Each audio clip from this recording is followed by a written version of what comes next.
You dropped it." I didn't even need to look up to know it wasn't one of the other security guards speaking.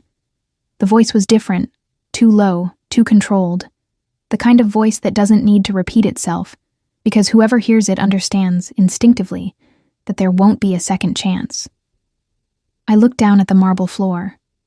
The small silver polish bottle was there, a few inches away from my knee, where it had slipped from my fingers when I turned too quickly. A silly mistake. The kind of thing that happens when you're trying to finish the job before the employer leaves his office and crosses the hallway.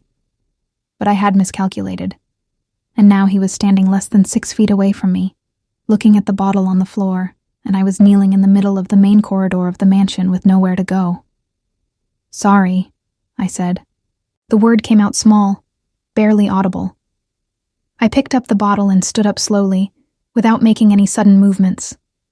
It was an unwritten rule in that house. Nothing sudden. Nothing loud. Nothing that drew unnecessary attention.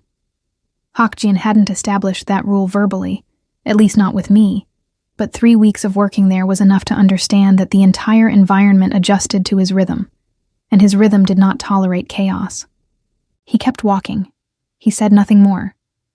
He didn't wait for my full response, didn't check if I was okay, didn't smile. He simply passed by, the dark suit moving with that strange precision I still hadn't been able to name, and disappeared through the door on the right, where the private office was. 2 men followed him in silence, as always, making no eye contact with anyone. I stood still for a few seconds longer than I should have. My supervisor, Donna, appeared around the corner of the hallway with a microfiber cloth in her hand, and that expression she reserved for when I did something that could have been avoided. She was a woman in her mid-50s, gray hair always pinned behind her head, efficient in the way only people with decades of practice can be. Isabella. She didn't need to say anything more. "I know," I replied, already turning back to the side table I had been polishing. "You know, but you're not paying attention." She stopped beside me, but she wasn't exactly scolding me. There was something closer to a warning in her tone. "In this house, paying attention is not optional." I wanted to say that I was paying attention, that I knew exactly what I was doing, that the bottle had slipped because the surface of my glove was damp, not because my mind had been somewhere else. But that would have been a lie. My mind had been somewhere else. It had been in Chicago, specifically in the small apartment I had left behind 8 months ago, when the deal with the employment agency had fallen through, when my cousin had called me saying there was an opening in New York, live-in work, accommodation included, good salary, and that I shouldn't ask too many questions about who the employer was because jobs like that didn't come around twice. I had accepted without asking enough. That was the central problem of the entire situation I found myself in. Donna left without waiting for my answer. I finished polishing the table in silence. The mansion was located in a neighborhood in Westchester County, New York, the kind of place where houses hide behind walls and hedgerows, and where neighbors don't make eye contact when they pass each other on the private road. It was a 3-story building, discreet by neighborhood standards, but inside it was something else entirely. High ceilings, dark wood furniture, lighting designed to create shadow rather than eliminate it. There was an artificial stillness about the place, as if the silence had been built into the walls along with the plaster. I slept in a small room on the 3rd floor, along with 3 other live-in staff members. My shift started at 6 in the morning and ended at 6 in the evening, 6 days a week. The 7th day was theoretically mine, but there was little to do with it when you lived inside the job and the city was 40 minutes away by bus. What I had come to understand about Hakjin in those first weeks was this: he rarely appeared before noon.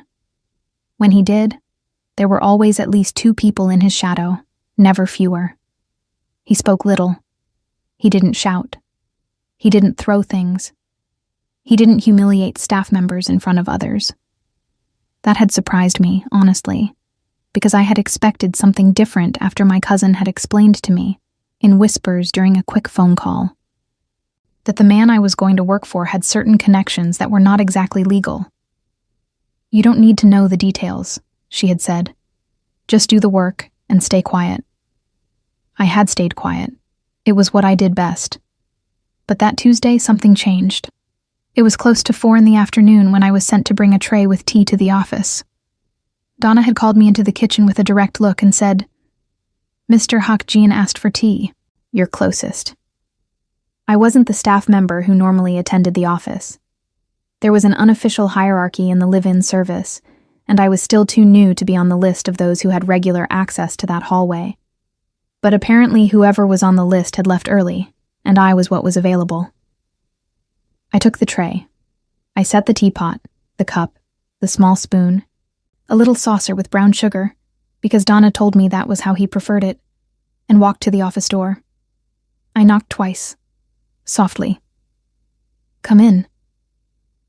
I opened the door with my shoulder, holding the tray with both hands, and stepped inside. The office was larger than I had imagined. An entire wall of shelves with books and some files. A wide central desk made of dark oak, with an open laptop and several papers organized in stacks that seemed to have their own logic, one that only he understood. There were 2 dark leather armchairs on the opposite side of the desk, and at the windows, heavy curtains drawn halfway, letting in only a strip of afternoon light. Hakjin was sitting behind the desk. He wasn't looking at the computer. He was looking at me. I walked closer, set the tray on the clear side of the desk he had left open, and stepped back 1 pace. "Isabella," he said. I stopped. It wasn't a question. It was my name, spoken with that precision he placed in everything, as if each syllable had been weighed before being released. I hadn't known he knew my name. I was new. There were at least 12 people working there full-time. "Yes, sir," I said. He looked at me for a moment. It wasn't an invasive look, exactly. It was more like the look of someone verifying something they already knew, but wanted to confirm. "You may go," he said finally. I went. But when I reached the hallway and the door closed behind me, I realized my breathing was slightly short. As if I had forgotten to breathe normally the entire time I had been inside that room, and only now was my body compensating. I leaned against the cold wall of the corridor for just a second. He knew my name. That small, specific piece of information sat in the center of my chest for the rest of the afternoon. Strange and uncomfortable, like a grain of sand inside a shoe that you can't remove without completely stopping whatever you're doing. That evening, after dinner was served and the kitchens were cleaned, I went up to the 3rd floor earlier than usual. My roommates were still downstairs, and the hallway was silent. I went to the small window in our room that faced the side garden and stood there looking out for no particular reason. There were 2 black cars parked at the side entrance that I hadn't seen before. A man in a suit was standing near the first car, looking at his phone. Another was standing near the gate, completely still. A visit, or business. I knew the difference. 3 weeks had been enough time for that. I stepped away from the window and sat on the edge of my bed. I took off my shoes and stared at my socks for a moment, thinking about Chicago, about the small apartment, about the laundry job that had closed, about the stack of bills I was paying with the salary wired to my account on the 1st of every month. I had come here out of necessity. I had stayed out of necessity, and I would remain here out of necessity, at least for a few more months, until I had enough money to start over somewhere with more options. That was the logic. It was a good logic. It was a logic that worked very well as long as I wasn't thinking about the way he had said my name. Calm and direct, as if he had known for some time that there would be a moment when he would need to use it. The next morning started the same way every morning started in that house, with the sound of the side door being unlocked at 5:55, the low hum of the kitchen ventilation system coming to life, and the smell of coffee that Donna always had ready before any of us officially started our shift. I came downstairs with my hair pulled back and my uniform pressed, the same as always, and took my assignment sheet from the small board by the kitchen entrance. 3rd floor hallway, main staircase banister, east wing sitting room, routine work. The kind that lets your hands move on their own while your mind drifts somewhere else entirely, which was both a comfort and a problem, depending on what your mind decided to drift toward. I started with the banister because it was the longest task, and I preferred to get the difficult things done first.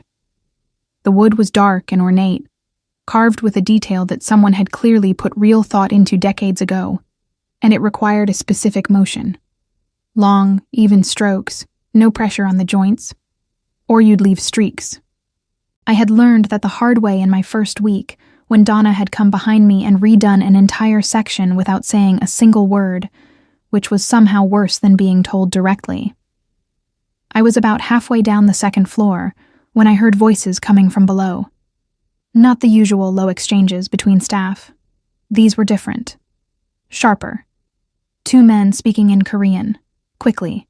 The words overlapping in a way that didn't sound like a casual conversation.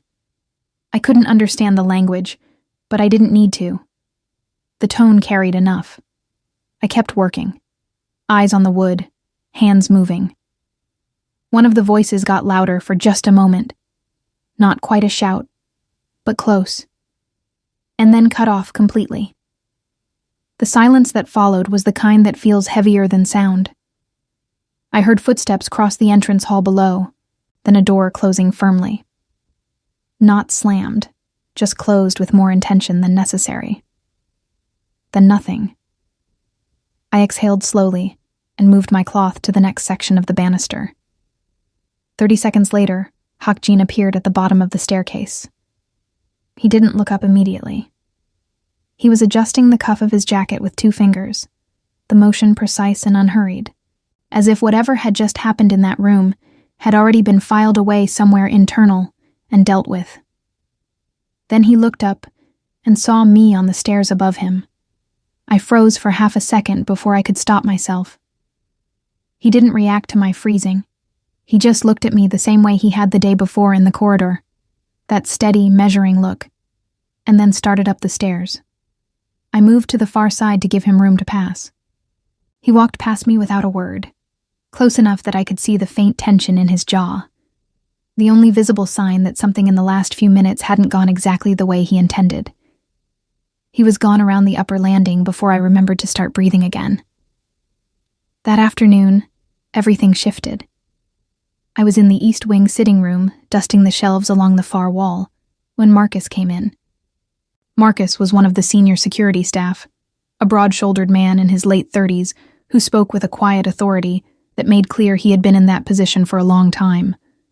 He was one of the few people in the house who ever spoke to the domestic staff directly, and even then it was always brief and to the point. "Donna needs you downstairs," he said from the doorway. I set the cloth down and followed him.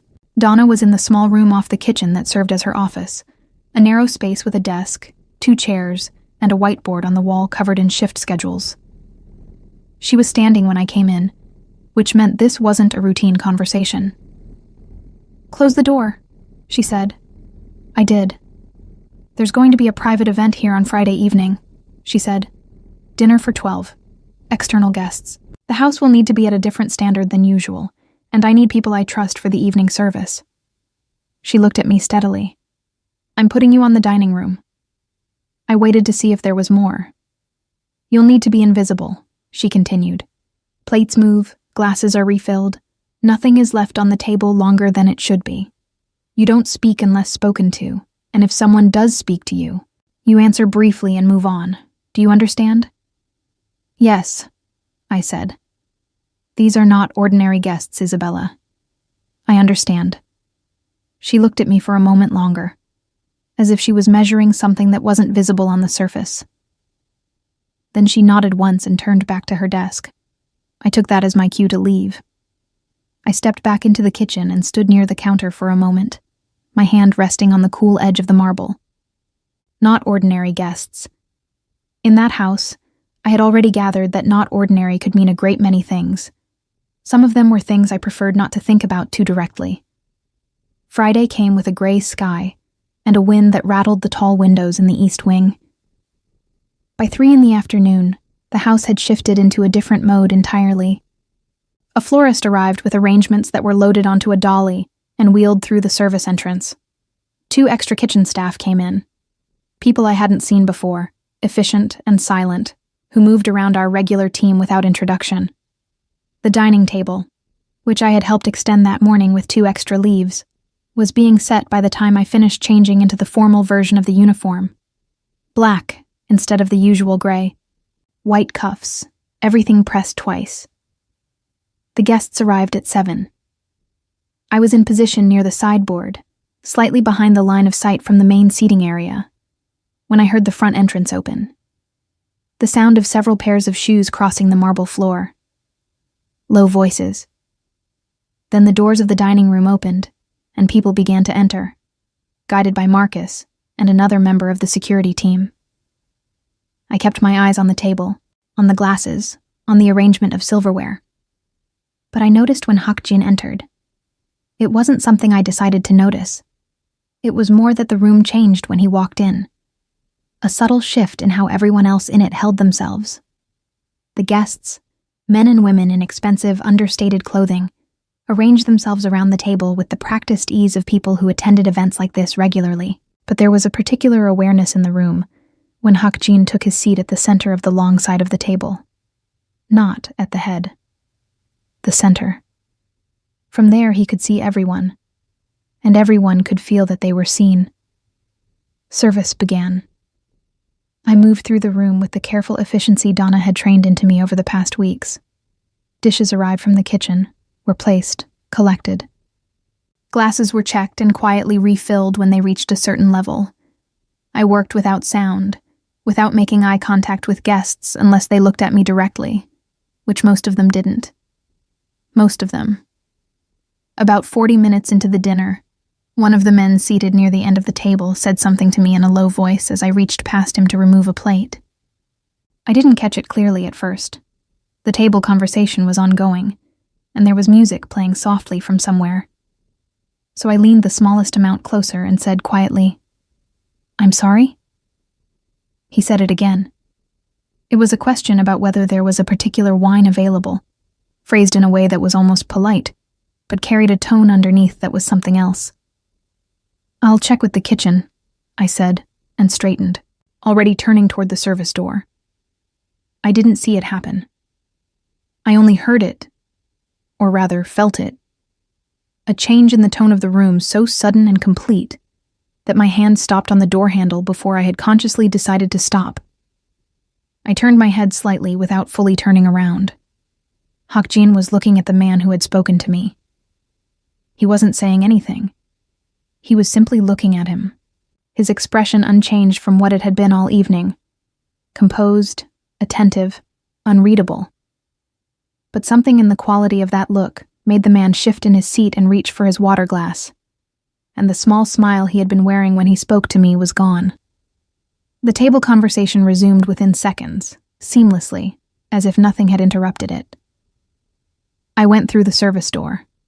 On the other side, I stood in the narrow corridor between the dining room and the kitchen and let out a breath that felt like it had been held for considerably longer than the last 30 seconds. My pulse was unsteady in a way that confused me, because nothing had happened. Nothing had been said. No one had raised a voice or made a scene. And yet, I went to find Donna and ask her about the wine. And the whole time I was walking down that corridor, I could not stop thinking about the way a single look from across a dinner table had been enough to make a grown man in an expensive suit quietly put down whatever he had been thinking about doing. Saturday morning arrived quietly, the way mornings do after something has shifted without anyone officially acknowledging it. The guests were gone by midnight. The dining room had been reset.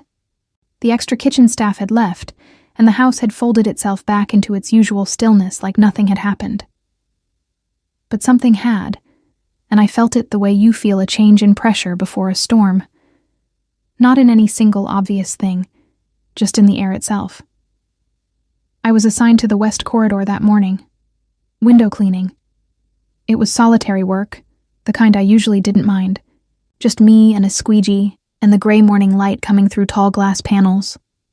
I worked from the far end inward, methodically, the way Donna had shown me in the first week. I was on the third window when I heard footsteps approaching from the east end of the corridor. Unhurried, evenly spaced. I knew before I turned that it was him. He was alone, which was unusual. Hakjin walked with his hands behind his back, looking at something on the floor ahead of him, or maybe at nothing in particular.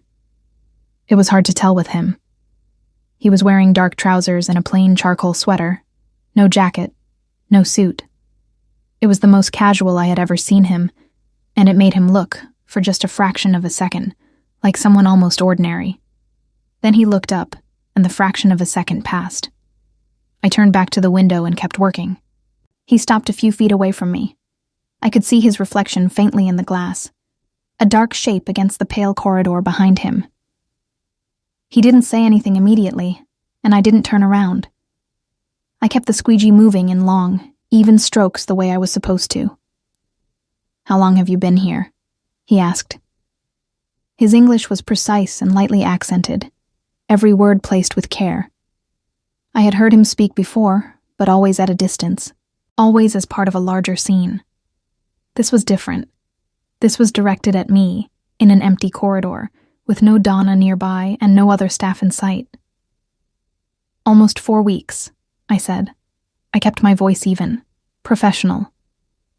"Do you find the work manageable?" I paused for just a half second before answering.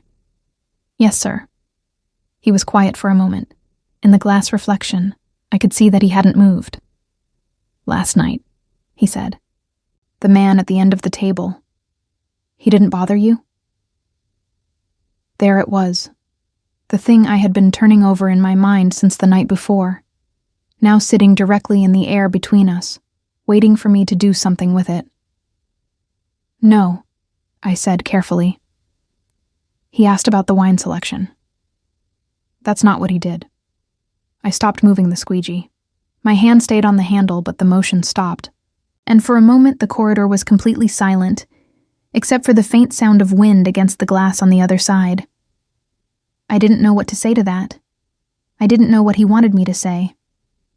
So I said nothing, which felt like the safest choice, and also felt like its own kind of admission. "You may continue," he said, and he walked away. I stood at that window for a few seconds after his footsteps faded, looking at my own reflection in the glass, my expression carefully neutral, the way I had trained it to be in this house. But my eyes doing something I couldn't quite control, something that looked too much like unease, wrapped around a question I wasn't ready to ask out loud. The following days moved at a strange pace. Not slow exactly, but textured differently, like there was more in each hour than there used to be. I did my work. I followed the schedule. I ate in the staff kitchen with Donna and the others, listened to their conversations about shift rotations and grocery orders and the weather, contributed when it felt natural, and stayed quiet when it didn't. On the surface, nothing had changed. But I started noticing things I hadn't paid attention to before. The way the security team's positioning shifted slightly whenever I moved between the main floors. How one of the men, a younger one, always stationed near the East Wing stairs, would turn his head in my direction for just a moment when I crossed his line of sight. How a door that had previously been left open in the mornings was now closed, and when I went to open it to clean the room inside, it was unlocked but the light was already on, as if someone had been in there recently and left in a hurry. Small things, possibly meaningless, except that in a house where everything was deliberate, nothing was meaningless. I mentioned it to no one. There was no one to mention it to. My roommates were pleasant enough, but we kept to our own corners, each of us managing our own private version of whatever it was that had brought us here. My cousin hadn't called in 2 weeks. My mother was in Atlanta and thought I worked for a private household management company, which was technically not wrong. On Wednesday evening, Donna handed me a revised schedule for the following week. I looked it over at the kitchen table after dinner. Most of it was the same. But Thursday afternoon had been changed. Instead of the West Wing, my assignment read, Private Library, Inventory Check, Dust, General Maintenance. The private library was on the second floor, adjacent to the office. I read the line twice. Then I looked up at Donna, who was writing something at her desk on the other side of the room, her back to me. I looked back down at the schedule. Maybe it was nothing. Libraries needed cleaning same as anywhere else. But the timing of it, right after what had happened in the corridor, right after what he'd said at the dining room door, sat with me in a way that ordinary scheduling didn't. Thursday arrived with a heavy, still quality to the air, the kind that settles over New York in late autumn, when the cold hasn't fully committed yet, I went to the private library at 2 in the afternoon with a small cart of supplies, dusting cloths, wood conditioner, a clipboard for the inventory sheet Donna had prepared. The library was smaller than the main sitting rooms, but felt more enclosed, more personal. Floor-to-ceiling shelves on 3 walls, a reading table in the center, a single armchair near the window with a lamp beside it, angled just right for reading. The books were organized with a precision that was clearly intentional. Not decorative, not random, actually organized by someone who used them. I started at the far left shelf and worked my way along. I was supposed to note any damaged spines, any books that had been removed from sequence, any gaps in the existing arrangement. I moved carefully, not wanting to disturb the order of anything. I was near the middle of the second wall when the door opened. I turned around with the clipboard in my hand, expecting Donna, or maybe Marcus doing a routine check. It was Hakjin. He paused when he saw me, just briefly, a fraction of a second, and I realized he hadn't expected me to be here either. Or perhaps he had expected it, and the pause was something else entirely. With him, it was genuinely difficult to know. "I can come back," I said immediately. "No." He stepped inside and let the door close behind him. "Finish what you're doing." He went to the reading table, picked up a folder that had been sitting there, and stood looking through it. I turned back to the shelves and kept going with the inventory, my handwriting slightly less steady than usual on the clipboard sheet. For a few minutes, the only sounds in the room were the soft movement of pages and the quiet scratch of my pencil. "Your cousin arranged your placement here," he said, without looking up from the folder. My hand stopped on the clipboard. "Yes," I said. "Her name is Diana." It wasn't a question. He already knew. Of course he already knew. Donna would have the full employment records, and in this household, the employer would have reviewed them personally. Still, hearing my cousin's name said aloud in this room by this man made something in my chest pull tight in a way I hadn't anticipated. "Yes," I said again. "She did you a favor," he said, "and herself one at the same time." I didn't respond to that. I wasn't sure I was supposed to. There was something underneath those words that I sensed was important, but I couldn't see the full shape of it, only the edges, and reaching for something when you can only see the edges is how you cut yourself. He closed the folder and set it back on the table. "The inventory sheet," he said. "Leave it with Donna when you finish." "Of course." He walked to the door, opened it, then stopped, one hand on the frame, his back still to me. "Isabella. My name again, same as before. Quiet, precise. Be careful about which rooms you enter alone." He left before I could decide if that was a warning or something else. I stood in the middle of that library for a long moment, surrounded by shelves of organized books and the faint smell of wood polish, holding a clipboard with several lines left blank, trying to determine what exactly had just been placed in my hands, and whether holding it was safe. I didn't sleep well that night. Not because anything dramatic had happened. Nothing had. Not really. A conversation in a library. A sentence left open at both ends. A door closing behind a man who had said my name twice in a week, and both times made it sound like something that carried more weight than a name should reasonably carry. I lay on my side in the dark, listening to the sound of my roommate Maya's steady breathing from across the room, and thought about what he had said. Be careful about which rooms you enter alone. I had turned it over so many times by now that the words had started to lose their shape. The way a word does when you repeat it too many times, and it stops sounding like language, and starts sounding like something else entirely. Was it a warning about him? About someone else in the house? About the guests who came and went through those side doors late at night, whose names I never knew, and whose faces I tried not to look at directly? I didn't have an answer. What I had instead was the uncomfortable awareness that I was spending significant mental energy on a man I worked for, which was a habit I could not afford to develop. So I made myself stop. I closed my eyes, slowed my breathing deliberately, and waited for sleep to arrive. It took a long time. The next morning, something happened that made everything else feel smaller by comparison. I was in the kitchen just after 7, finishing my coffee before the shift properly began, when Marcus appeared in the doorway. He looked at me with a directness that was different from his usual manner, more focused, the kind of look that precedes information you aren't going to enjoy receiving. "Someone tried to access the east gate last night," he said, after midnight. "Used a staff code." I set down my cup. "What code?"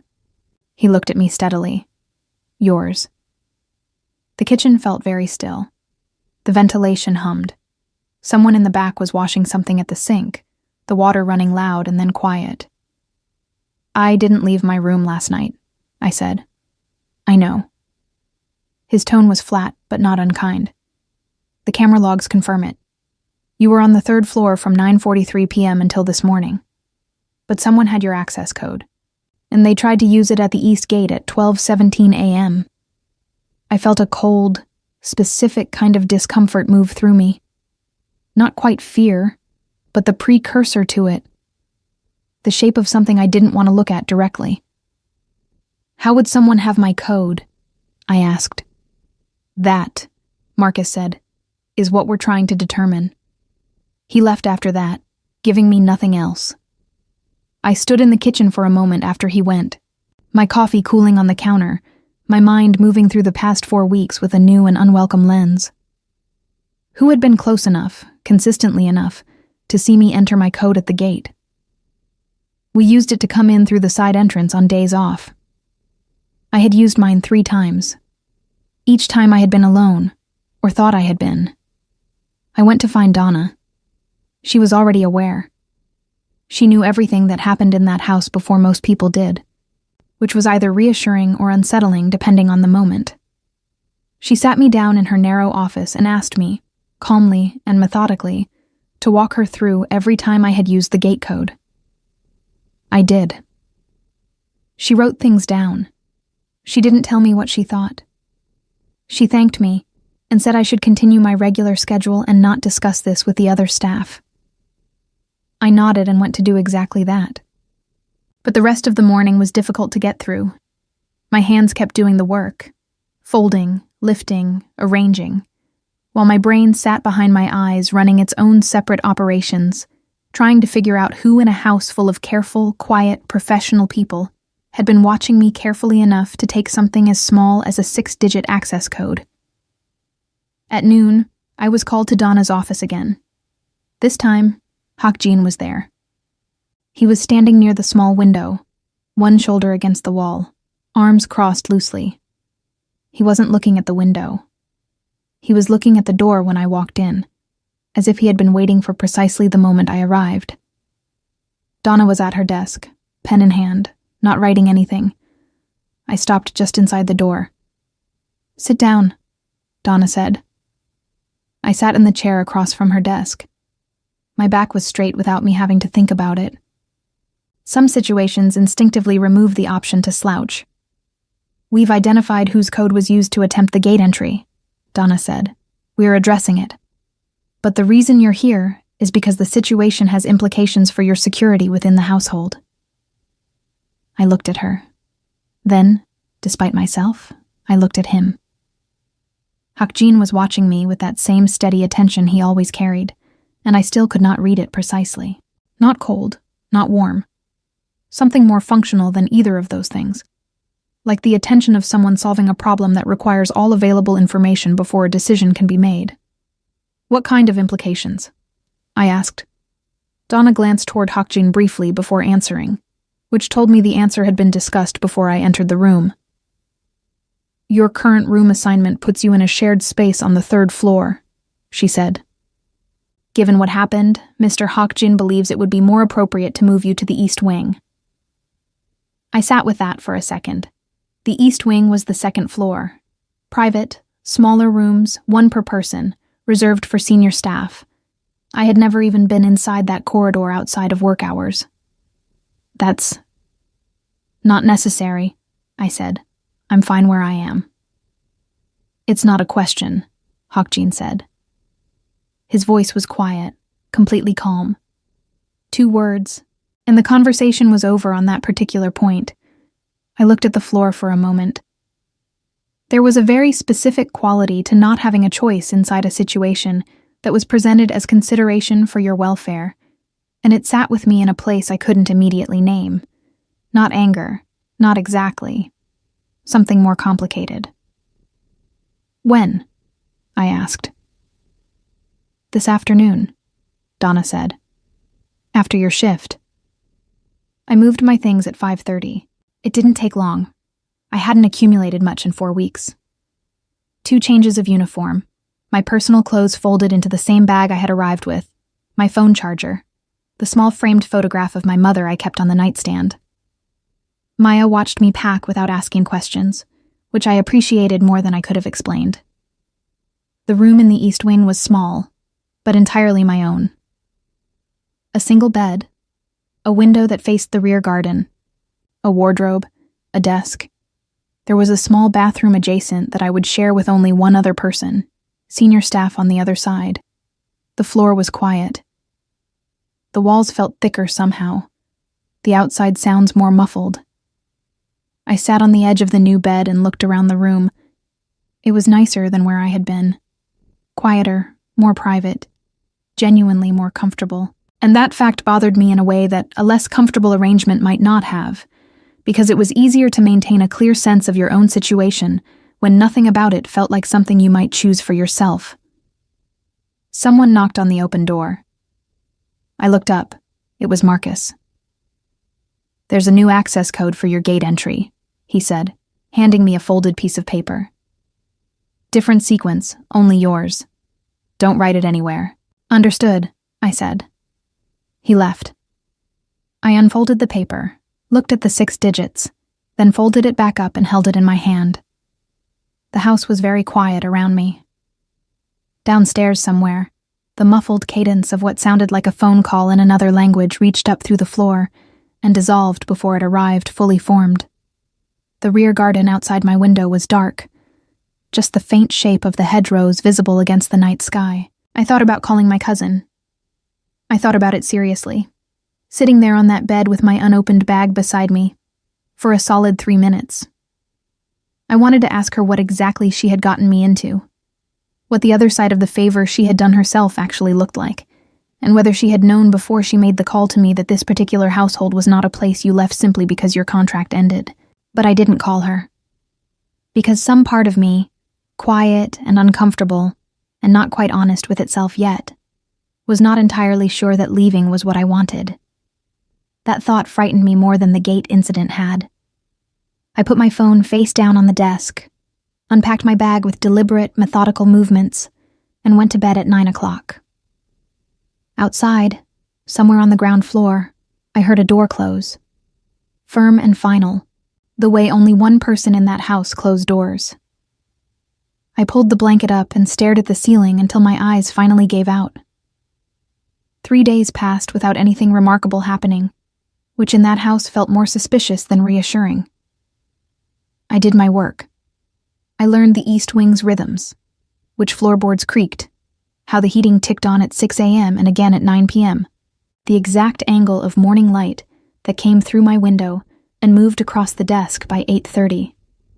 Small things, the kind of details you absorb when a place starts to feel less temporary, which was itself a detail I tried not to think about too directly. On the 4th day, Donna told me that the staff member whose negligence had exposed my access code had been dismissed. She said it in the same tone she used to announce schedule changes. Straightforward, no drama, already resolved. She didn't tell me who it was. I didn't ask. In this house, asking for details about things that had already been handled was the kind of habit that served no one. I said thank you and went back to work. But that afternoon, something happened that none of the previous weeks had prepared me for. I was in the East Wing corridor, returning my supply cart to the storage room at the far end, when I heard voices coming from behind the closed door of the room adjacent to mine. Not raised voices. Nothing in that house was raised. But urgent. The way a conversation sounds when the people having it are choosing their words under pressure. I couldn't make out what was being said. I wasn't trying to. I moved my cart past the door without slowing down, eyes forward, the way Donna had trained me. But as I passed, the door opened. A man I had never seen before stepped out into the corridor. He was older than Hawk Jean, with a thick build and the kind of face that had been arranged by decades of knowing exactly how much power it represented. He looked at me with a flat, assessing expression, the kind that takes inventory without interest. Behind him, Hawk Jean appeared in the doorway. He looked at the man, then at me. Something moved through his expression so quickly, I almost missed it. Not alarm, not quite, but something adjacent to it, gone before it fully arrived. "Back to the storage room," Hawk Jean said, and it took me a full second to realize he was speaking to me. I turned and kept walking with the cart. Behind me, I heard him speak to the other man in Korean, low and controlled, the conversation resuming as the door closed again. In the storage room, I stood with both hands on the cart handle and waited for my pulse to settle. There had been something in the way he looked at me when that door opened, something that was not about work, not about schedules or access codes or which corridor I should be cleaning, something that I couldn't name without stepping into territory I had been carefully avoiding for the past several weeks. I let go of the cart handle and started putting supplies away, one item at a time, methodical and deliberate, the way you do things when your hands need something to do so your mind doesn't get too much space. That evening, just before 8, Marcus knocked on my room door. "Mr. Hawk Jean wants to see you," he said. "His office." I looked at him for a moment. Now. I followed Marcus downstairs in silence. The house was quieter than usual, the kind of quiet that gathers in the hours after dinner when the day's business is technically finished, but hasn't fully let go.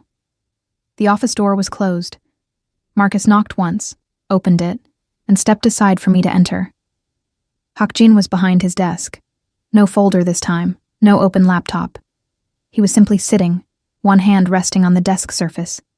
And when I came in, he looked at me directly without the usual beat of evaluation first. "Close the door," he said. I did. I stood on the opposite side of the desk and waited. "The man you saw in the corridor today," he said, "his name doesn't matter. What matters is that he asked about you." The room was very still. "About me," I repeated. "He noticed you at the Friday dinner. He made a specific inquiry this afternoon about your position in this household." Hawk Jean's voice was even, almost clinical in its delivery, except for something underneath it that pulled slightly tighter on certain words. "I told him you were not available for any inquiry."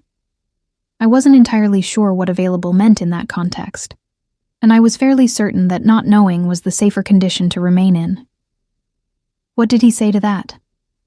I asked. Hawk Jean looked at me for a long moment. "He said that everything in this house had a price." The silence after that sentence was its own kind of statement. "And what did you say?" My voice was steadier than I expected it to be. Something changed in his expression. "Not much. Just a fraction, the way the surface of water changes when something moves beneath it without breaking through." "I said he was correct," Hawk Jean said, "and that the price of certain things was not one he could meet." I stood very still. The office felt smaller than it had during previous visits, the walls more present, the air more concentrated somehow. Outside the curtained window, a car engine turned over in the distance and then faded. "I'm telling you this," he continued, "because you have a right to understand your situation clearly, and because I want you to know that what happened at the gate last week and what happened in that corridor today are not unrelated." Something clicked into place in my mind, slow and heavy, like a bolt sliding home. "Someone was watching me," I said. Not a question. "Someone communicated information about you to people outside this house," he said. "That has been addressed, but the interest those people have doesn't disappear because the source does."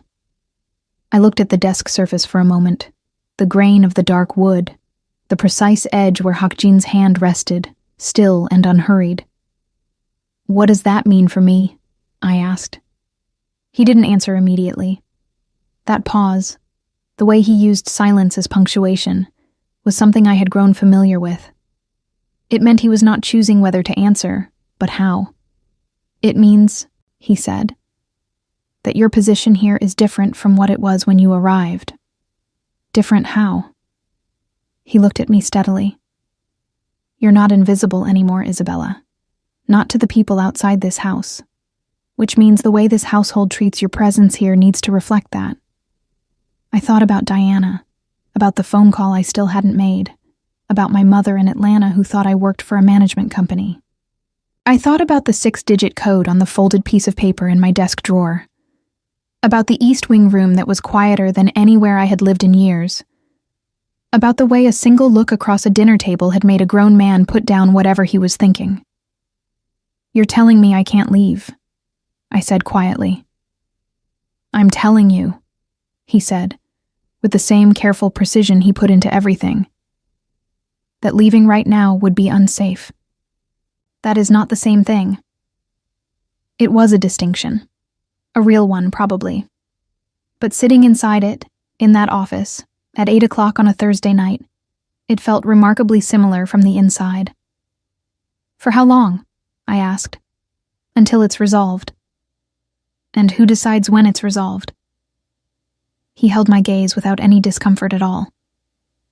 "I do." I left the office 10 minutes later with nothing changed on the surface and everything changed underneath. Marcus wasn't in the hallway. I walked back to the East Wing stairs alone, which had not happened before. There was usually someone nearby, not obviously following, just present. The absence of it now felt deliberate. A small offering of space after a conversation that had taken a great deal of it away. I went to my room, sat at the desk, looked at the window, at the dark garden beyond it, at my own faint reflection in the glass. I thought about what he had said, about the difference between "can't leave" and "unsafe to leave."